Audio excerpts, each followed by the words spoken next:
suitcase from the van.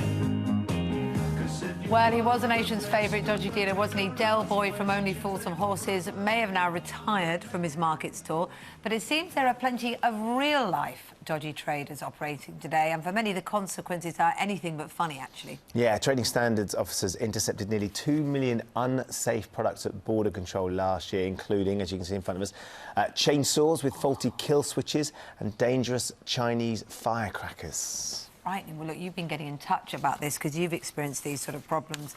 Jenna Robinson says she bought fake Louboutins. It's not clear as whether she knew they were fake or not, online for her wedding, and they were practically falling apart and cost her £300, which she never got back. £300, still a lot, isn't it? Lulu says she bought the Anna and Elsa dolls from Frozen online, that they were the only ones bought and they were faulty.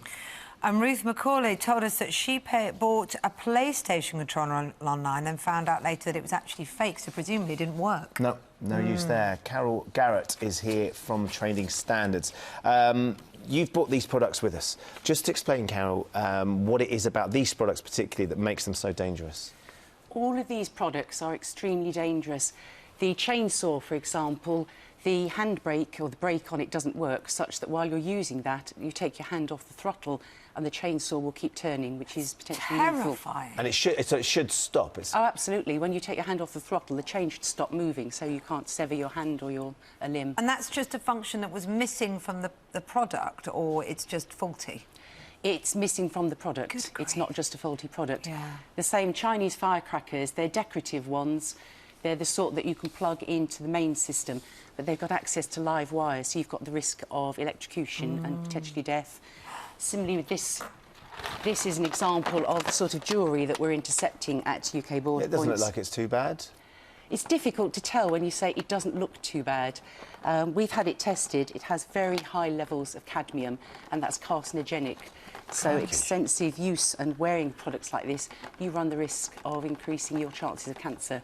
Carol, I mean, the 2 million products is what you've seized. And the worrying thing is, of the 2 million that you've managed to seize, are you getting hold of most of them? How many are actually getting through? It's very difficult to say how many there are. We think that's possibly the tip of the iceberg, so there may well be more coming in. Those are the ones that we've identified, and that's really why we're asking consumers to help us to identify the unsafe products coming in and to be vigilant. And if they identify any unsafe products, please do give Trading Standards a call. So we can't rely on you, although you're doing your absolute best, to catch all of these. What do we do to protect ourselves? How can we make sure we don't end up with a chainsaw without a kill switch? The best advice we would give to consumers is to be careful where you buy your products. Now, there's an upward trend in the UK of sales on the internet. More and more people are buying on the internet. It's easy, it's convenient. If you are going to do that, check that you're buying from either a reputable trader, somebody that's recommended to you. How do you know the There's some indicators on websites very often. If the website doesn't look genuine, there are spelling errors, there are typos, the grammar doesn't seem right. We're particularly concerned about websites where the only contact information is perhaps an email address or a mobile telephone number. So there's not a landline number, there isn't a postal address that you can actually contact the trade on. If you see those sorts of indications, be cautious, shop around, do your research.